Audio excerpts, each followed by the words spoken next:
Hello and welcome to Speak Easy English. I'm James. And I'm Julia, and this is your weekly destination for becoming a more confident and natural English speaker. That's right. Whether you're listening on your commute, at the gym, or just relaxing at home, we're thrilled to have you here. Julia, how are you doing today? How was your weekend? Well, James, I have a story for you.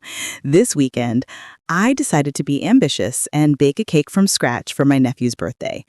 I followed the recipe, I had all the ingredients, but let me tell you, the final result was a complete disaster.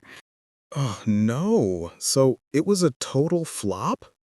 A total flop. It was so dense, you could have used it as a doorstop. But you know what? I'm not going to beat around the bush. I used a box mix the second time, and it was perfect. A very practical solution. And listeners, did you catch that? Julia said her cake was a disaster, and I called it a flop. They're great synonyms for a complete failure. And then she used our word of the week a little early, to beat around the bush, which means to avoid saying what you mean directly, often because it's uncomfortable. Instead, Julia was direct and honest. Exactly. And being direct, but also polite, is actually what we're diving into today. A lot of our listeners have told us they worry about sounding rude or too blunt. So, in this episode, we're tackling a common fear, how to sound more polite and natural when making requests in English. You'll learn how to smoothly ask your boss for help, a colleague for a favor, or a friend to pass the salt without a second thought. And our official word of the week is, as you heard, to beat around the bush. Let's break it down. Imagine you're in a forest, and instead of walking straight through, you walk all around the edges. That's the idea. You're avoiding the main point. So if I say, stop beating around the bush and tell me what you really think, I'm asking you to be direct. It's a fantastic phrase to have in your toolkit. We'll hear it again later.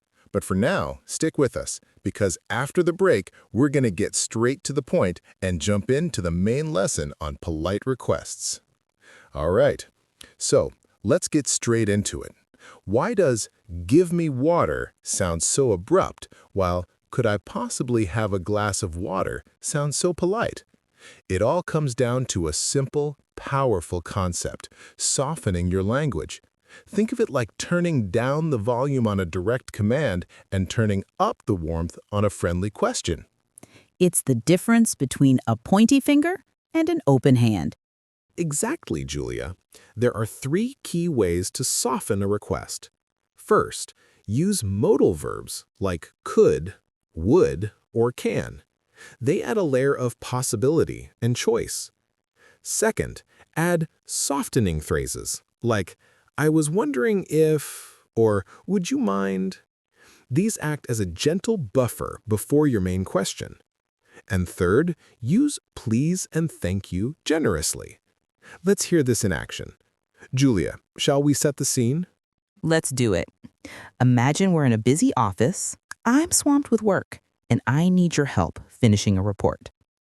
Hey, James. Sorry to bother you. I was wondering if you could possibly take a look at these sales figures for me. I know you're busy, but I'd really appreciate your insight. Of course, Julia. No problem at all. Just send them over and I'll have a look as soon as I get a chance. Okay, new scene. We're now good friends at a cafe on the weekend. Julia, this cake is amazing. Would you mind if I tried a little piece of yours? Only if I can try some of your tiramisu in return. Go for it. And finally, a very common situation.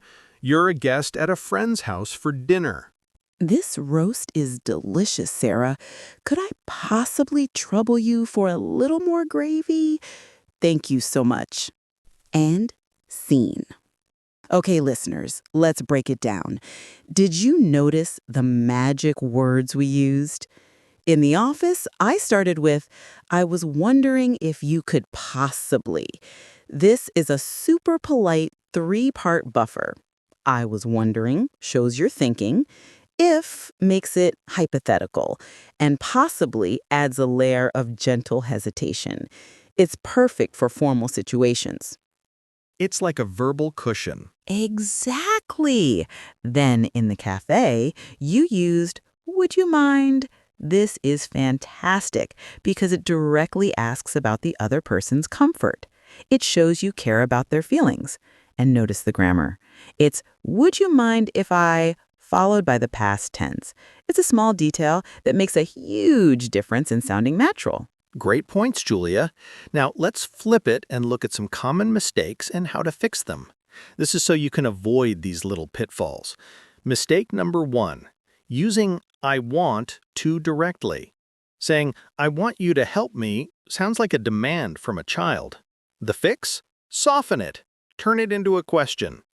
Try, I'd like some help, please. Or even better, the phrase Julia used, Mistake number 2. Forgetting the if in conditional questions. You might hear someone say, I was wondering, could you help me? That mixes two structures and sounds jumbled. The correct way is to always include if. I was wondering if you could help me. And the third common mistake, using can when could is more polite. Can you pass the salt is fine for friends, but could you pass the salt is just that little bit smoother and more effective, especially with strangers. So remember, friends, soften with could and would, use buffer phrases, and always be mindful of the direct I want. Perfect. You've now heard the rules and seen them in action, but the real learning starts when you practice. So get ready to exercise those language muscles, because after a short break, we're putting you in the hot seat for our Your Turn to Practice segment. We'll be right back. It's time for the part of the show where you become the star. This is Your Turn to Practice. We're going to put you in a few scenarios, and your job is to speak out loud. Don't just think it, say it. There's no pressure, and we'll give you the perfect answer afterwards. Ready, Julia? Absolutely. This is where the magic happens. Remember, making mistakes is how you learn. So be brave and just go for it. Perfect. Let's start with scenario 1. Imagine you're in a meeting. Your colleague, Anna, just mentioned some important data. You need that information. How do you ask her to send you an email? We want a polite request. Okay, deep breath, and your turn. Excellent. You might have said something like, Anna, could you send me that data via email when you get a chance? That's a fantastic and very common way to ask. You used could, which is perfect, and when you get a chance shows you're not demanding it immediately. Well done. All right, on to scenario 2. You're at a friend's house watching a movie, but you're freezing. You need to ask your friend if they can turn the heating up a little. This is a casual situation, but you still want to be polite. Okay, your turn. Great effort. A supernatural way to say that would be, hey, would you mind turning up the heat a bit? I'm a little cold. Using would you mind is perfect here. It's friendly, but still very polite. You could also say, could we turn the heating up, which is also great. One last one to really lock it in. Scenario 3. You're in a library, and someone is at the computer you booked. You need to ask them to move. This is a slightly more delicate situation. How do you make a polite but clear request? Okay, take your time. Your turn. Wonderful. That one was tricky, wasn't it? You could approach it nicely by saying, excuse me, I believe I have this computer booked for this time. Would it be possible for you to use another one? Starting with excuse me and I believe softens the claim, and would it be possible is a very formal and respectful way to make the request. You're doing amazingly. Now, Julia, you mentioned that we use these phrases because being indirect is often polite. That sounds like a perfect topic for your cultural corner. It really is, James. So why do English speakers often beat around the bush? In many English-speaking cultures, especially in Britain, Canada, and Australia, directness can sometimes be misinterpreted as aggression or rudeness. Using softening language isn't about being weak or unclear. It's a social tool to show respect for the other person's freedom and autonomy. You are giving them an out.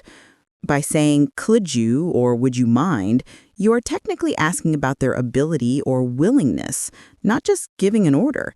This acknowledges that they have a choice, which makes the interaction feel more cooperative and friendly.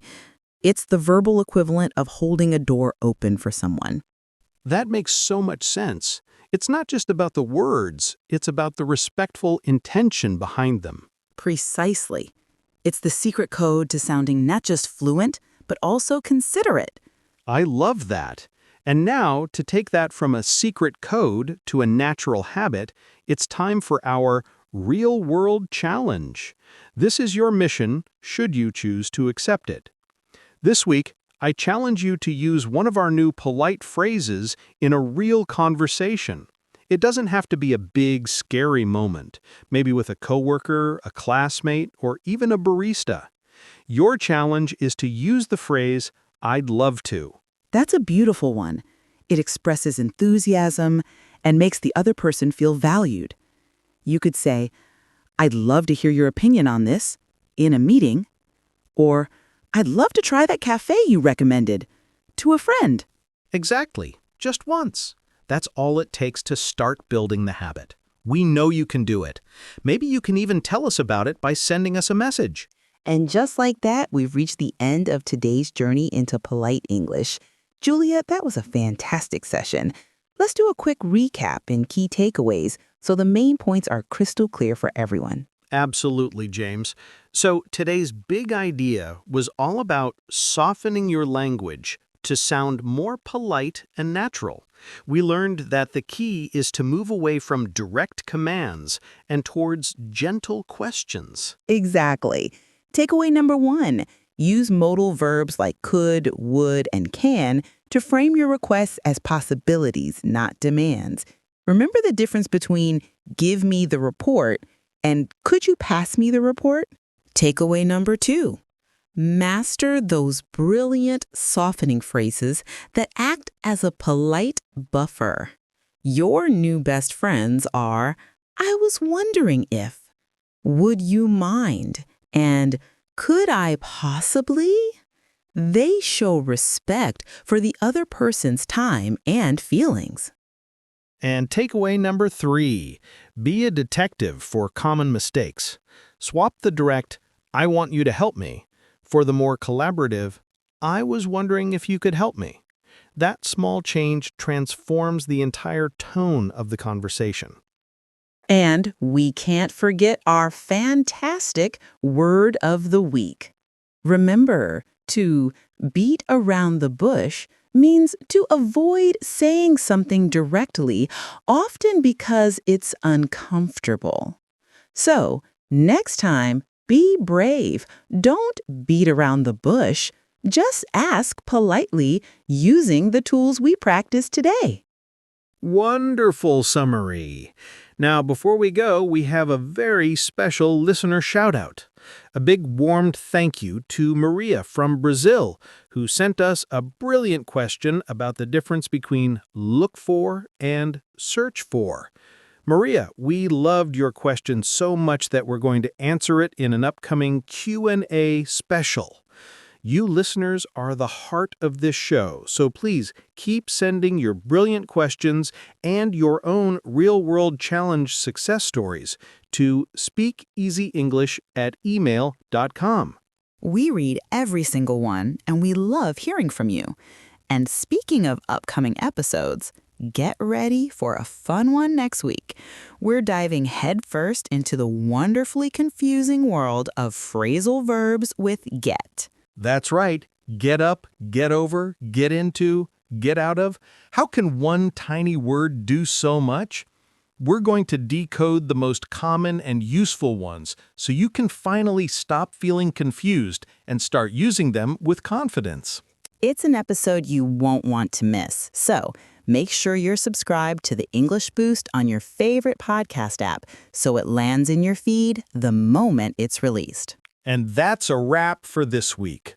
From both of us here at the English Boost, We say, Keep practicing, be brave with your English, and we'll see you next time.